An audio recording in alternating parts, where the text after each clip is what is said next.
Pessoal, eu sou a Aline Vieira, vou estar batendo um papo aqui com o Thiago hoje. Thiago, que é o diretor e idealizador do espetáculo Maria Grampinho, do INAI.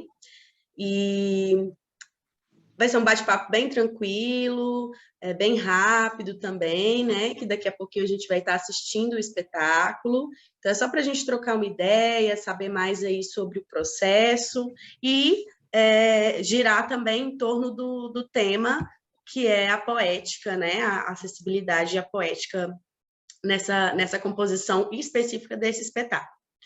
Tiago, eu vou começar então fazendo a minha autodescrição. Eu sou uma mulher preta, com traços afinados, nariz e boca pequena. Eu estou usando tranças no cabelo todo, umas tranças no tom acobreado. Estou usando uma camiseta preta com um detalhe branco em V. E atrás de mim tem uma parede branca com alguns quadros. Tiago, faz sua autodescrição para a gente. Tá certo. Olá, pessoal, eu sou o Thiago, eu sou um homem branco, alto, tenho cabelos curtos, um pouco calvo, minha testa mais larga, eu tenho sobrancelhas, nariz e lábios médios, meus olhos verdes, eu estou vestindo uma camiseta preta, lisa, e estou num teatro, no Centro Cultural UFG, ao fundo tem uma rotunda, um tecido, uma cortina preta iluminada. Ótimo, maravilha. Tiago, então vamos lá. Queria que você começasse falando sobre o grupo, como surgiu, quem são os integrantes do INAI, né? Quais são as perspectivas de trabalho. Faz um resumo, assim, bem rapidinho para a gente de quem é vocês. Bom, o grupo de teatro INAI, ele surge dentro do Basileu França, no Núcleo de Arte e Inclusão Basileu França, que é uma escola de artes do estado aqui de Goiânia. Era um projeto de práticas artísticas com pessoas com deficiências e sem deficiência, na verdade, né? Era um projeto inclusivo dentro dessa escola. E dentro desse núcleo de artes e inclusão, a gente começou a desenvolver algumas práticas experimentais e chega um momento onde esse grupo sai de dentro da escola, né? Ele sai da escola e vem a continuar sua trajetória ainda em parceria com a escola, mas agora com a gestão do Instituto Arte e Inclusão, configurando então um grupo de teatro e não somente um núcleo de práticas artísticas da escola, né? Continua com a perspectiva experimental, de investigação, com as pessoas que fazem parte, compõem, fazem o grupo, na verdade, mas hoje com essa configuração de grupo de teatro, né? Então, o grupo de teatro, ele inicia essas atividades experimentais na escola em 2009. Em 2016, o Instituto Arte e Inclusão é criado, e em 2019, o grupo de teatro ele adquire essa autonomia, vamos dizer assim, né? Iniciando suas participações em outros circuitos, para além de Goiânia, para além da instituição escolar, para além dessa perspectiva educacional. Já tínhamos feito antes uma série de vivências, participado de outras atividades, de outros eventos, mas como configuração, como compreensão de grupo, é a partir ali de 2019, com a estreia do Berô Rocan, Boca Oca, que foram os espetáculos que tiveram uma maturidade maior, uma maturidade cênica, uma plástica mais elaborada. E o grupo ele é hoje composto por pessoas com e sem deficiência. Eu ia te perguntar isso agora, assim, se todas as pessoas que compõem o grupo são pessoas com deficiência ou essa mistura mesmo. Não, essa mistura mesmo. A prática da inclusão, ela se estabelece dessa forma, né? E a gente entende que na verdade são corpos, são pessoas criativas, criadoras que se encontram, independente de uma característica X ou Y, ou Z, ou K, ou qualquer outra letra que caracterize. Não existe essa questão de rotulações. Uhum. A ideia de trabalhar, inclusive, as poéticas que os corpos produzem, né, em relação às linguagens da cena. E eu acho que Maria Grampinho, que é o espetáculo que nós vamos assistir, ele traz um pouco dessa virada de perspectiva do grupo. Porque o Maria Grampinho ele é um espetáculo que que começa, ele é criado na perspectiva da pedagogia do teatro, na sala de ensaio, um processo de desenvolvimento e formação, e ganha outras dimensões a partir da compreensão dos corpos que fazem Maria Grampinho de um fazer artístico profissional e não arte terapêutico e não somente pedagógico para uma aprendizagem de uma habilidade específica, né? Ai, que bacana, você já entrou aqui um pouco no que eu ia, na nossa próxima questão norteadora. A ideia de montagem do espetáculo, o espetáculo, você já começou a falar aí. Fala mais um pouquinho para a gente, como que foi que surgiu o Maria Grampinho. É um espetáculo diferente dos outros que vocês já fizeram ou não? Como que foi essa temática? Assim, de onde que veio essa temática? Certo. Os projetos que a gente desenvolvia e ainda desenvolvemos, né, seja no Basileu França, né, nessa escola de artes, como no INAI, né, que é uma associação sem fins lucrativos, que é independente,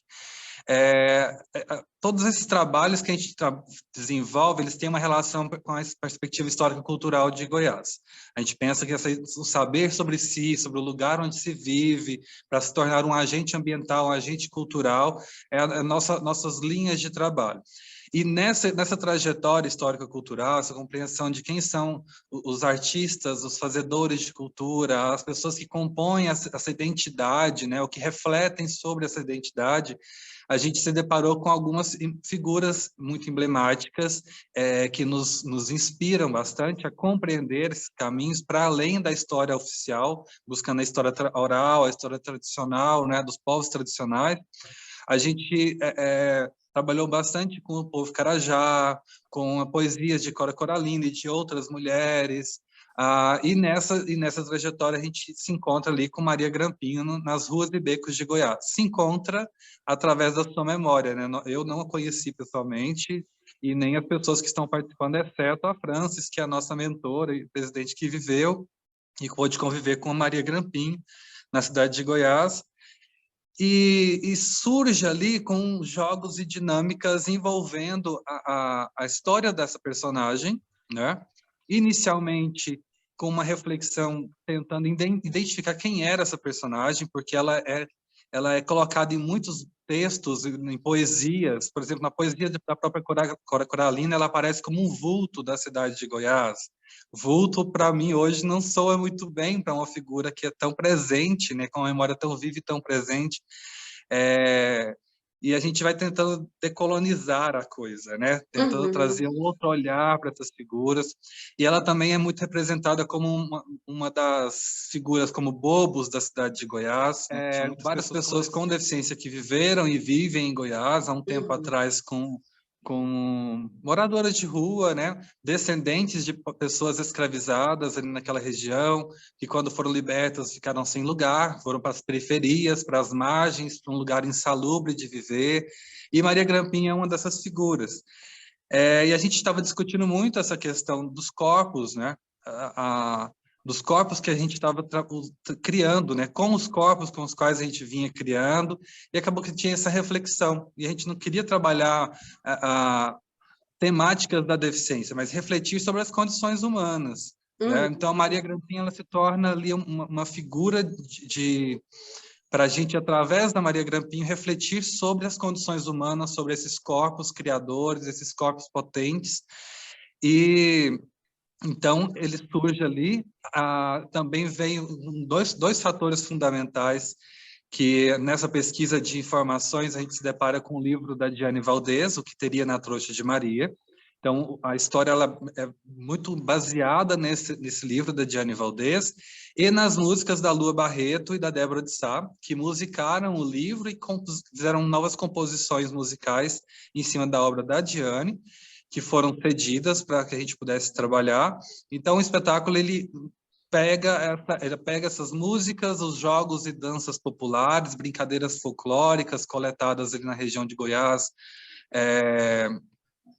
também registradas em alguns estudos que a gente identificou, e a gente compõe esse espetáculo dançado, cantado, festivo, livre, né?